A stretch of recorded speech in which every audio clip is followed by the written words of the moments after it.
Soy dramaturgo y actor, y como tal vivo de las representaciones, de esa mentira creíble que es la ficción. Será por esa razón que me seducen las arquitecturas tan reales. Diseño, ciudades, estilos, historia. Ítala Fulvia Villa se recibió de arquitecta rodeada de hombres, literalmente, porque fue la única de su promoción.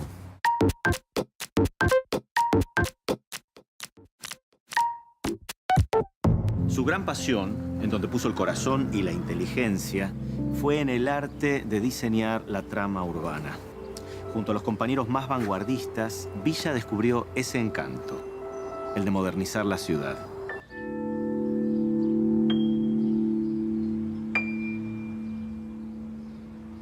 Arquitectas argentinas, mujeres que hablan a través de sus obras.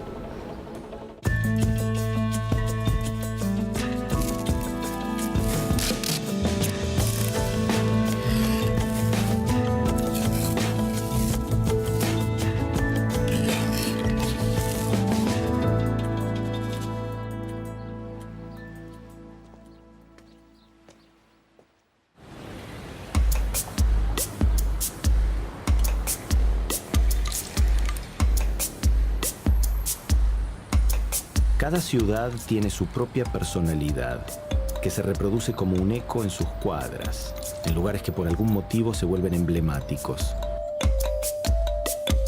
Detrás de todos estos escenarios están los urbanistas, que diseñan sin ponerle firma a su obra y le buscan la vuelta para que la vida cotidiana funcione lo mejor posible y a largo plazo. Ítala Fulvia Villa, una de ellas y de las muy importantes, estudió en la década de los años 30, donde solamente el 10% de los universitarios que se recibían eran mujeres. Eran tiempos en donde la mayoría de las mujeres ejercía roles puertas adentro o salía a trabajar por necesidad en actividades que tenían mucho de esfuerzo pero poco de reconocimiento social. Villa, en cambio, participó en los debates previos al primer plan de Buenos Aires y estuvo detrás de cada una de las intervenciones más importantes que se preparaban para el crecimiento de la ciudad.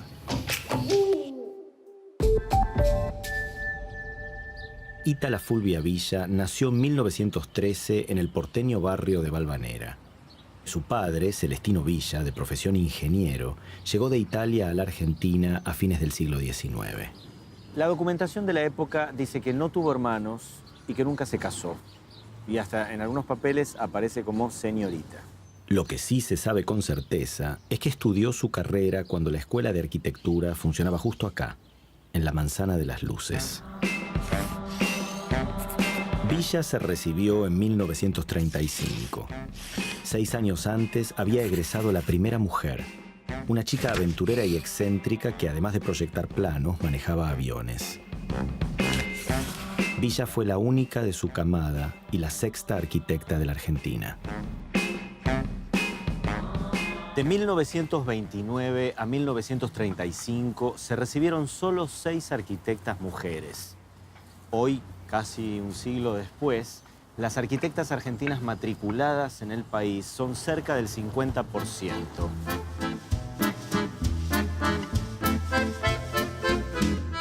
Villa habrá salido justo por esa puerta.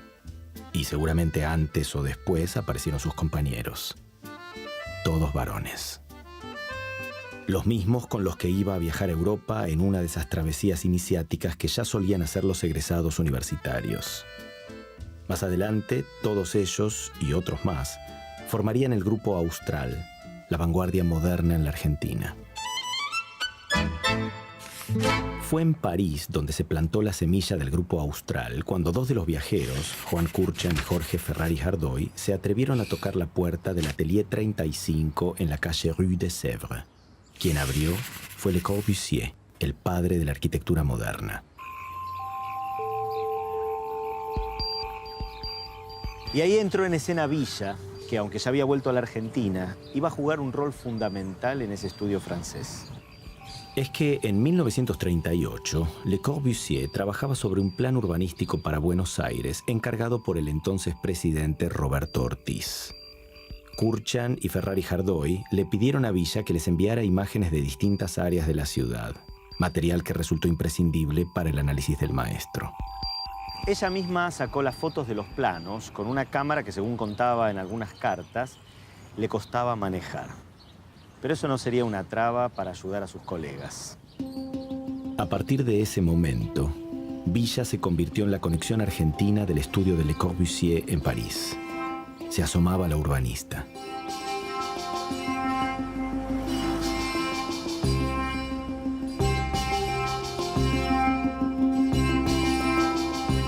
Desde Buenos Aires, Villa los estimulaba para que se bebieran de un solo sorbo a Francia y las libertades europeas, pero también los alentaba a volver.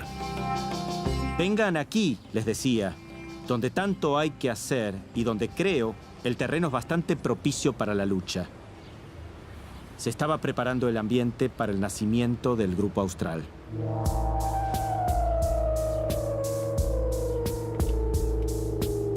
BKF.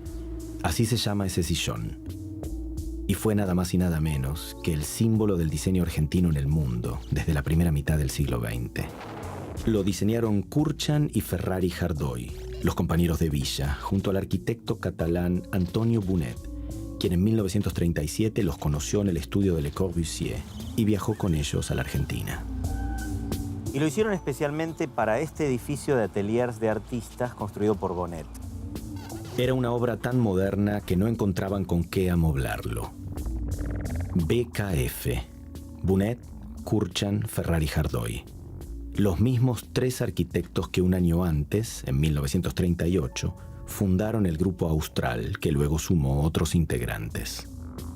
9 más, entre los que había una sola mujer, Ítala Fulvia Villa. Pero el Grupo Austral era mucho más que los diseñadores de un sillón de estilo. Con ellos llegaba la modernidad al país, y los arquitectos del grupo lo debatían todo. Cada concepto clásico podía ser rebatido en la teoría y también en la práctica. Y ahí estaba Ítala como una de las principales protagonistas de esas discusiones. En ese escenario, el edificio de ateliers de Bonet es una excelente muestra del pensamiento que guiaba al Grupo Austral. La fachada, compuesta por materiales diferentes, la mayoría de ellos prefabricados y con usos poco convencionales, como el vidrio de forma curva que acompaña los locales de la planta baja, y la integración de un programa de vivienda estudio con un emprendimiento comercial. ¿Qué fue exactamente el Grupo Austral? El Grupo Austral es un grupo de arquitectos argentinos de principios del siglo XX que desarrolló las ideas de la arquitectura moderna.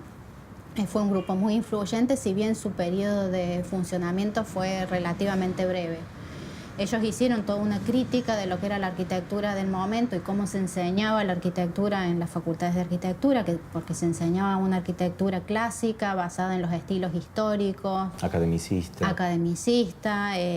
Organizaba todos sus edificios de manera simétrica, de acuerdo a ejes, y no de acuerdo a las funciones y a las necesidades de los habitantes.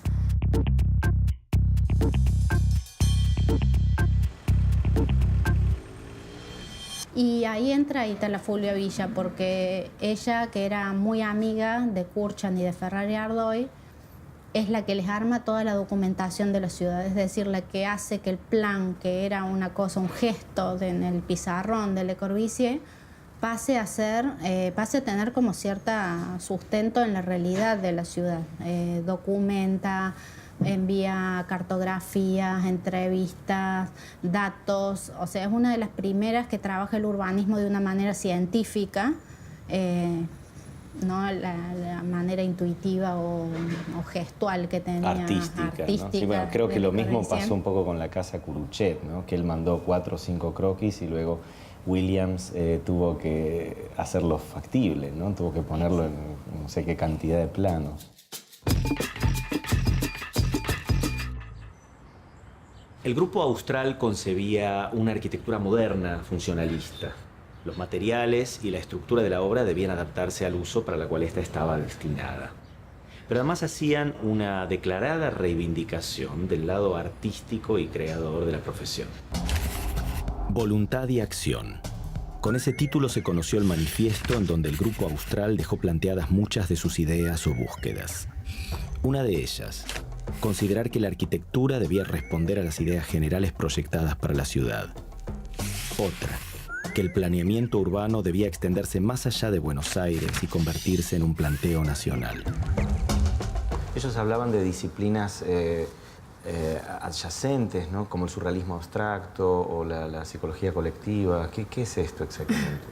Claro, bueno, en este momento, para entender, es el auge de las vanguardias en Europa y aquí también en América Latina. Hay grandes movimientos de vanguardia que están muy influenciados por otras disciplinas, ¿no? Entonces, el surrealismo, con este descubrimiento del inconsciente como modo creativo, cómo se incorpora ese modo creativo a la arquitectura, a la pintura y a la arquitectura y también a la fotografía. Porque están las nuevas técnicas también. Ellos también incorporan estas técnicas como el collage o la forma de componer que utilizan los artistas del dadaísmo o incluso de la Bauhaus. Entonces estas disciplinas enriquecen la mirada de la arquitectura. ¿Cuál era el rol de Villa dentro de este Grupo Austral? Bueno, ellos se conocen en la Facultad de Arquitectura, en la Escuela de Arquitectura de la UBA. Como te dije, era un grupo de 12 arquitectos varones y ella. Se reúnen, discuten y se arma este grupo de amigos que deciden irse de viaje de estudios a Europa cuando terminen la carrera. Le Corbusier y toda esa modernidad que traía al campo arquitectónico y urbanístico fue una gran influencia para Villa, que en la Argentina tuvo otro maestro, Carlos María Della Paolera, un ingeniero que concebía el urbanismo como una ciencia. A fines de 1930, Della Paolera diseñó parte del corazón de Buenos Aires, la avenida 9 de Julio.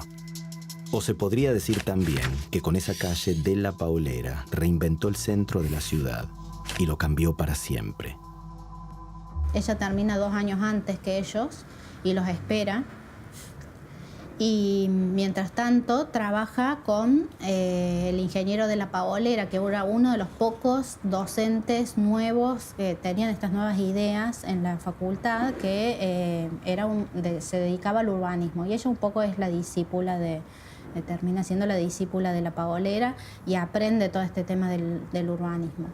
Dentro del Grupo Austral se debatían todas estas ideas de la integración entre la arquitectura, el urbanismo y el diseño interior, que tenía que ser como entendido como una totalidad, que es lo que pasa también en los planteos de la Bauhaus.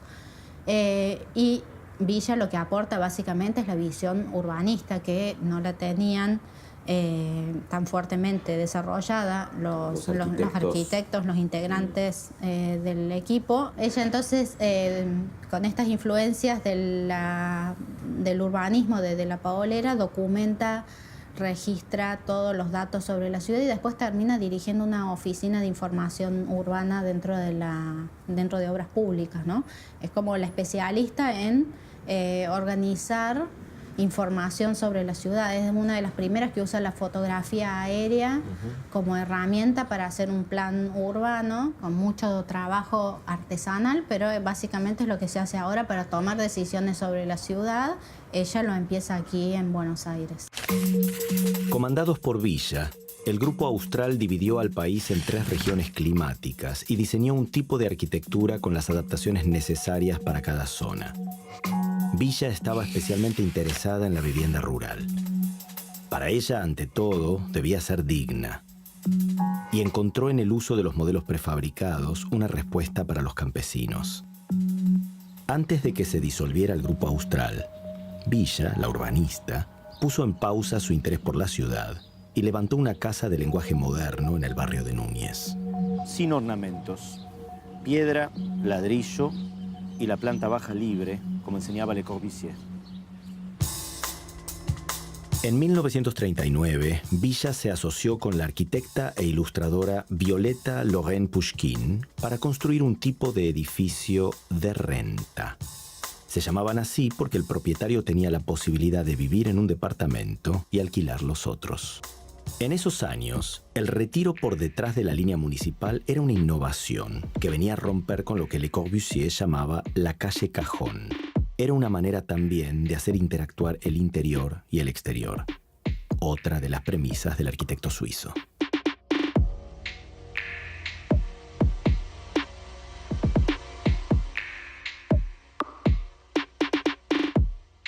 Villa presentó en 1945, junto a su colega Horacio Nassar, un proyecto para la urbanización de los bañados del barrio de Flores, proyecto que se llevó el primer premio del Salón Nacional de Arquitectura. Villa y Nassar diseñaron un barrio de casas populares para casi 40.000 personas, con espacios verdes y de esparcimiento.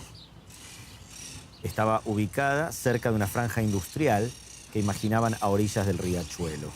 Así, vivienda, trabajo y distracción se acomodaban una al lado de la otra. Pero además proyectaban reordenar las líneas ferroviarias y construir una red de caminos sobre terraplenes para el tránsito pesado. Y como se trata de una zona inundable, se propusieron excavar 3 lagos reguladores. Hasta idearon para el Bajo Flores un centro olímpico con canchas de distintos deportes. Pero el megaproyecto urbanístico quedó sin realizarse. Era difícil. Necesitaban expropiar muchos terrenos. Pero sin duda influenciaron a otros arquitectos que más tarde pensaron urbanizaciones para distintos barrios de la ciudad.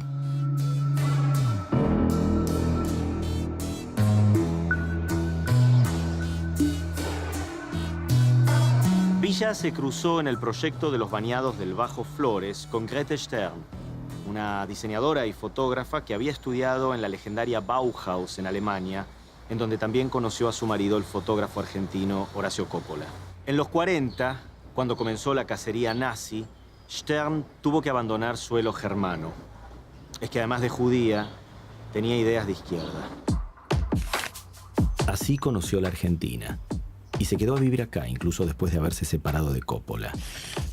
Sin la ayuda de computadoras ni cámaras digitales, durante muchos años fotografió algo tan efímero e intangible como los sueños de otros.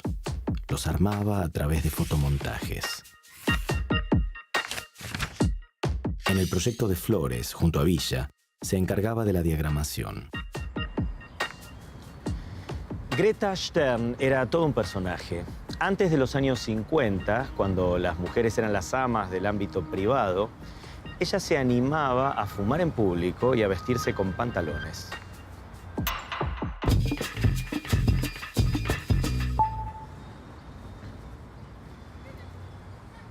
Villa tenía pasión por descubrir las necesidades de la ciudad y convertirlas en nuevas oportunidades.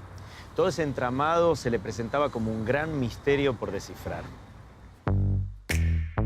Entre 1947 y 1962, se dedicó junto a otros colegas a diseñar el Plan Director para Buenos Aires.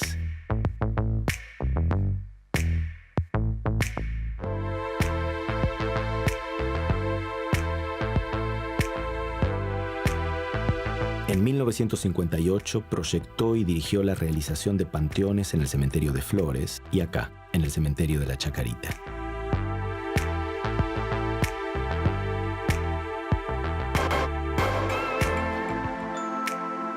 En este lugar, en donde todo suena a postales de dolor y finitud, Villa llevó adelante la construcción de galerías subterráneas.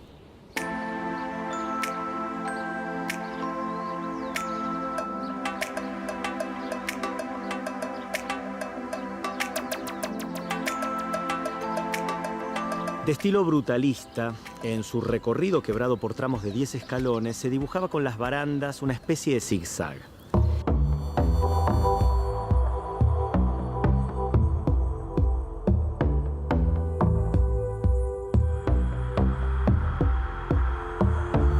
En esta obra asomaba un joven profesional que iba a hacer mucho ruido, Clorindo Testa. Unos años después, Villa iba a encontrarse pensando en una nueva necrópolis. En 1962 participó como asesora del concurso para el cementerio Parque de Mar del Plata, que construyeron luego Carmen Córdoba y Horacio Valiero.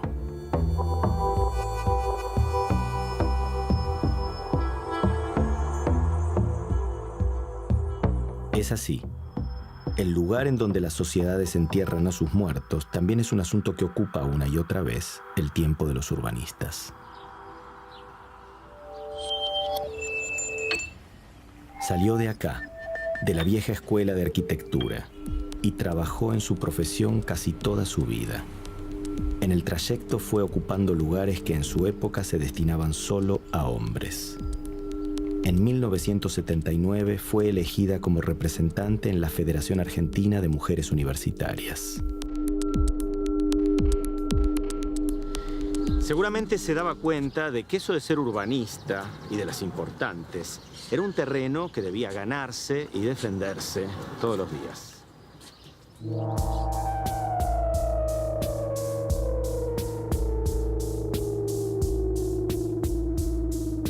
¿Qué hubiera sucedido si todo lo que Ítala Fulvia Villa se imaginaba para esta zona de Buenos Aires se hubiera construido?